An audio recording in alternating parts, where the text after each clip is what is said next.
नमस्कार दोस्तों। और ये आज की इस कहानी का नाम है उपहार। अरे वाह बहू, बहू तेरे मायके वाले तो भर भर के तुझे राखी पे दिया है। जी माँ जी, यह साड़ी मेरी माँ ने दी है। और यह पायल, वो साड़ियाँ मेरी भाभी ने। अच्छा, तेरी माँ ने भी दिया है, तेरी भाभी ने भी दी है। कितने अच्छे हैं तुम्हारे मायके वाले।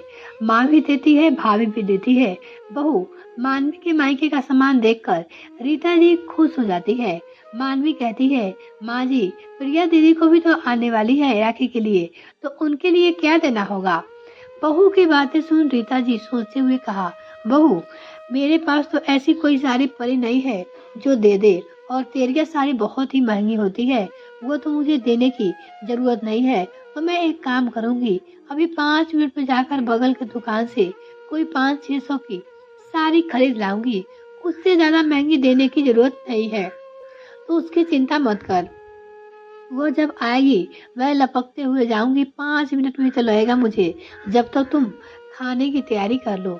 कहते हुए रीता जी जैसे ही बहू के कमरे से हॉल में आती है, सामने ही बगल की काकी आ गई।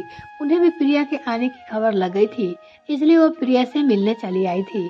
काकी जी को देखकर रीता जी मुस्कुराते हुए कहती है, अरे जीजी आप। हाँ छोटी, सोचा प्रिया आ रही है तो थोड़ा उनसे मिल लो, बहुत दिन हो जाते हैं बेचारी से मिले हुए। हाँ जीजी, क्या करूँ, अब ससुराल में इतनी बिजी हो गई है कि मायके आने का टाइम ही नहीं मिलता है। एक राखी ना पड़े तो वो मायके भी ना आए। तभी मानवी जाकर काकी के पांव छूती है। मानवी को देखते ही काकी जी, अरे बहू, आ गई मायके से, कब आई हो। तुम्हारी राखी क्या दिया है तुम्हारे भाई ने राखी पे, दिखाओगी नहीं। हाँ हाँ जीजी, क्यों नहीं दिखाएगी। बहू जा, जाकर सारा सामान लेकर आ, दिखा दे जीजी को। सास की बातें सुन मानवी अपने कमरे से सारा सामान उठाकर लाई और काकी जी के आगे रख देती है। सारा सामान देख काकी जी, वाह बहू, बहुत अच्छे तुम्हारे मायके वाले देते हैं। भाई, इस बात को तो कोई शक नहीं है, बेटियों को बार बार को सामान देना चाहिए, कोई उनसे सीखे। अरे नहीं जीजी, हम भी अपनी बेटी को देते हैं, ऐसी बात नहीं है। अब इतना तो देंगे ही, अब इसमें भला कम क्या कोई राखी पर देगा। सही कह रही हो छोटी, तुम प्रिया को लिए सारा सामान खरीद लिया है।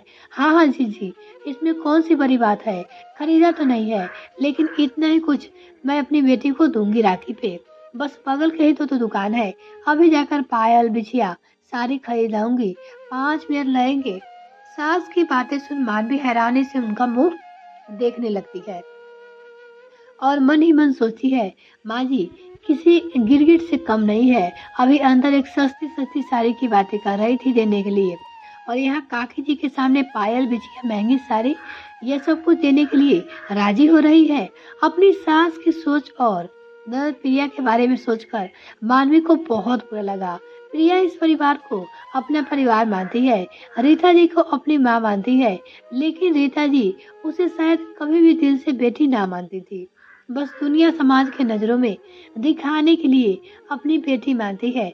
असल में प्रिया जब 2 महीने की थी तभी उसकी माँ गुजर गई थी। प्रिया के पापा ने दूसरी शादी रीता जी से कर ली थी। रीता जी शुरू से ही बहुत ही साथी दिमागी औरत थी। वो प्रिया को सबके सामने अपनी बेटी होने का दिखावा करती थी। वही दिखावा आज वो काकी जी के सामने कर रही थी। यह कहते हुए प्रिया के लिए बगल के पायल बिछिया साड़ियाँ सब कुछ लेगी, लेकिन असल में उनके दिमाग में प्रिया के लिए 500 की मामूली साड़ी ही देने थे।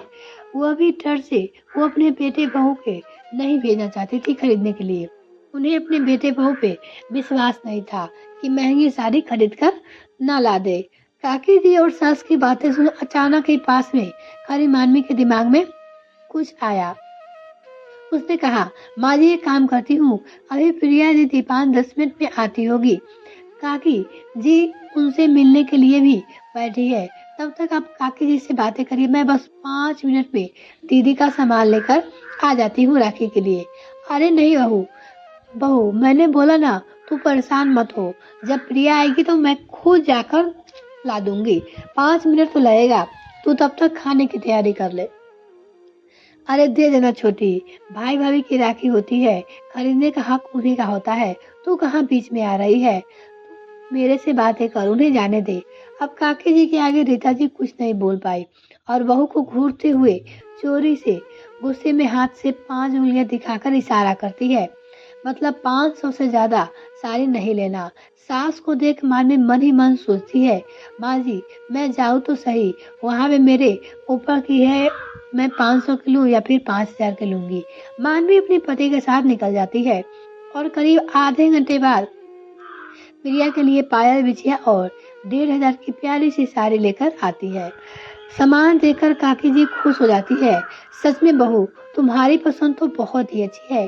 पायल की डिजाइन भी बहुत अच्छी है, साड़ी भी बहुत अच्छी है, जरूर प्रिया को पसंद आएगी। लेकिन सारा सामान देखकर रीता जी के कलेजे पे सांप लौट रहा था। वो गुस्से में बहू बेटे को घूर रही थी, लेकिन काकी जी के सामने उनकी एक न चल रही थी। मजबूरी में चेहरे पे बनावटी मुस्कान लिए खुश होने का दिखावा कर रही थी। करीब 5 मिनट बाद काकी जी ने कहा, लगता है प्रिया के आने में अभी टाइम है। बहू एक काम कर, जब प्रिया आएगी तो तुम मुझे फोन कर देना, मैं चलती हूँ, काकी देर हो जाएगा आए हुए। कहते हुए काकी जी चली जाती है। काकी के जाते ही रीता जी गुस्से में मानवी के कमरे में जाती है और कहती है, बहू मैंने मना किया था ना तुझे कि मैं लेकर आऊंगी साड़ियाँ, फिर क्या तूने दीदी के सामने जाने की जिद की और गई तो गई। मुझे पता नहीं था कि मैंने क्या बोला था लाने के लिए। यह क्या इतनी महंगी साड़ी, पायल बिछिया, यह सब किससे पूछ कर लाई हो तुम? सास का गुस्सा देख मानवी सहम जाती है और धीरे से कहती है, माँ जी आपने ही तो काकी के सामने कहा था कि पायल बिछिया साड़ी, अब इतना तो कोई राखी पे नहीं देगा तो क्या देगा। तो मुझे लगा शायद आपका इरादा बदल गया हो, इसलिए मैंने ये सारी चीजें ला दी। मुझे नहीं पता था कि आप बस दिखावे के लिए ऐसी बातें कर रही हो। मानवी की बातें सुनकर रीता जी और गुस्से में पागल हो जाती है और मानवी के हाथ से पायल छीनकर तुरंत अपने ब्लाउज में ठूस लेती है। ला, ये दे पायल मुझे, और पायल की गलती से भी नाम मत लेना देने के लिए। मेरा पायल टूट रहा है, मैं पहनूंगी इसे। पायल देखकर रीता चली जाती है लेकर। मानवी की आंखों में आंसू आ जाते हैं। रोहन जब कमरे में आता है तो मानवी उसे सास की सारी बातें बताती है और रोते हुए कहती है, रोहन माँ जी ने तो पायल छीन लिया, अब हम दीदी को क्या देंगे। जाने दो मानवी, तुम दुखी मत हो, माँ जी को तो जानती हो ना, उससे लड़ना मतलब दीवार में सर मारने के बराबर है। तुम चिंता ना करो, पायल ना सही हम दीदी को 2000 रुपया करके दे देंगे साड़ी के ऊपर, वो तो ठीक है। रोहन लेकिन सामान की बात अलग होती है, पैसे की बात अलग होती है। मानवी अब मैं क्या ही कर सकता हूँ, तुम भी जानती हो ना, माँ को अगर मैं दोबारा ही पायल ले आऊंगा तो इतना घर में तांडव मचा देगी। अच्छा है कि शांति से पड़े रहो। मानवी को पति की बातें सही लगी, बेचारी चुपचाप बैठ गई। लेकिन अब उसके दिमाग में कुछ और ही खुरापात चलने लगा था, क्योंकि उसे प्रिया के ऊपर बहुत तरस आता था। बेचारी सच में बहुत ही सीधी थी, उसे सीधापन का पायल रीता जी उठाती थी। कुछ सोचते हुए मानवी ने रोहन से कहा, रोहन एक काम करिए, आप माँ जी के पास ही बैठिए, जब दीदी आपको राखी बांधेगी तो आप माँ जी के पास ही बैठे रहना। क्योंकि क्या हुआ, हैरानी से रोहन ने पूछा। मैंने बोला ना, आप बस माँ जी के पास बैठे रहना, बाकी मैं संभालूंगी। मानवी की बातें सुन रोहन को कुछ बोला नहीं और चुपचाप हॉल में जाकर टीवी देखने लगा। करीब आधे घंटे बाद प्रिया आ जाती है। प्रिया को देख सब खुश हो जाते हैं। प्रिया सबसे पहले जाकर माँ के पास बैठती है। रोहन भी वहीं पहुंच जाता है। प्रिया को देखते ही प्रिया के पास जाकर सबसे पहले मानवी ने लपक कर काकी जी को फोन किया आने के लिए और उन्हें प्रिया के आने की खबर दे दी। 5 मिनट के अंदर ही काकी जी आ गई। अब सब लोग एक ही जगह पे बैठे थे। मानवी ने प्रिया को चाय पानी कराया, इसके बाद राखी की थाली लेकर प्रिया के पास गई। प्रिया ने रोहन को राखी बांधी। रोहन ने गिफ्ट के तौर पे लाई हुई साड़ी और ऊपर से 2000 रख दिए। साड़ी और रुपये देखकर काकी जी ने कहा, अरे रोहन बेटा, तू पायल भी तो लाया था, वो कहाँ रह गया, भूल गया क्या? अरे छोटी, तू कुछ ध्यान दिया कर, ये तो बच्चे हैं। हाँ जी जी, मैं भूल गई थी, पायल भी थी, लेकिन पायल कहाँ गई बहू? अनजान बनते हुए रीता जी ने मानवी से पूछा। मानवी हैरान से, पायल रीता जी के ब्लाउज में अभी थी, लेकिन फिर भी जानबूझकर रीता जी झूठ बोल रही थी। मानवी को भी यही सही समय लगा। अच्छा लगा उसने तुरंत ही कहा, माँ जी आपके ब्लाउज में तो है, भूल गई क्या? बहू की बातें सुन हैरान ही हो गई थी रीता। गुस्से में वो बहू को घूरने लगी। तभी उनकी नजर काकी की जी पर पड़ी। तुरंत चेहरे के रंग बदलते हुए जबरदस्ती का मुस्कान लाते हुए कहा, खून का ताक़ा हो रहा है, भूल गए, वो तो मेरे पास है, मैंने ही रख लिया था जबरदस्ती। अपने दिल पे पत्थर रखकर रीता जी ने वह पायल निकालकर रोहन को दिया। ले बेटा, दे दे पायल अपनी बहन को। पायल देते हुए मन कितने आंसू रो रहा था, वो तो रीता ही जानती थी। और गुस्से में लगातार बहू को घूरे जा रही थी और मन ही मन बहू पर बड़बड़ा रही थी कि बहू की अकल कहाँ चढ़ने गई थी। जब मैंने बोला था कि पायल नहीं देना है तो जबरदस्ती उसने पायल दिला दिया। ऊपर से मेरा बेटा यह भी तो बात नहीं सुनता, साड़ी के ऊपर 2000 रख दिए। और दूसरी ये जीजी, यह बीच में कहाँ से टपक के आ गई। और तीसरी वो खुद के ऊपर भी गुस्सा हो रही थी कि काश उन्होंने पायल नहीं छीना होता, कम से कम यह 2000 रुपये तो बचाते।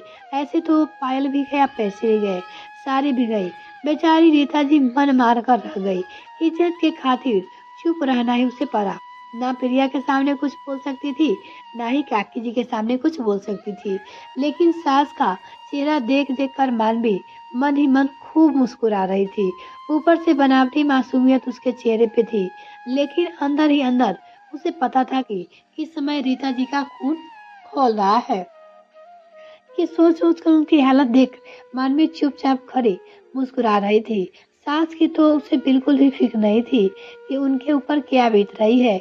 उसे खुशी इस बात की थी कि कम से कम प्रिया दीदी यहाँ से खुश होकर जाएगी। उसके ससुराल वाले भी देखेंगे, उनके मायके की इज्जत होगी। फिलहाल प्रिया को खुशी देख मानवी खुश थी और स्थिति ऐसी थी कि रीता जी चाहकर भी कुछ नहीं बोल सकती थी। यह कहानी आपको कैसी लगी कमेंट सेक्शन में लिखकर जरूर बताइएगा। यदि आपने अभी तक चैनल सब्सक्राइब नहीं किया तो प्लीज सब्सक्राइब कीजिए।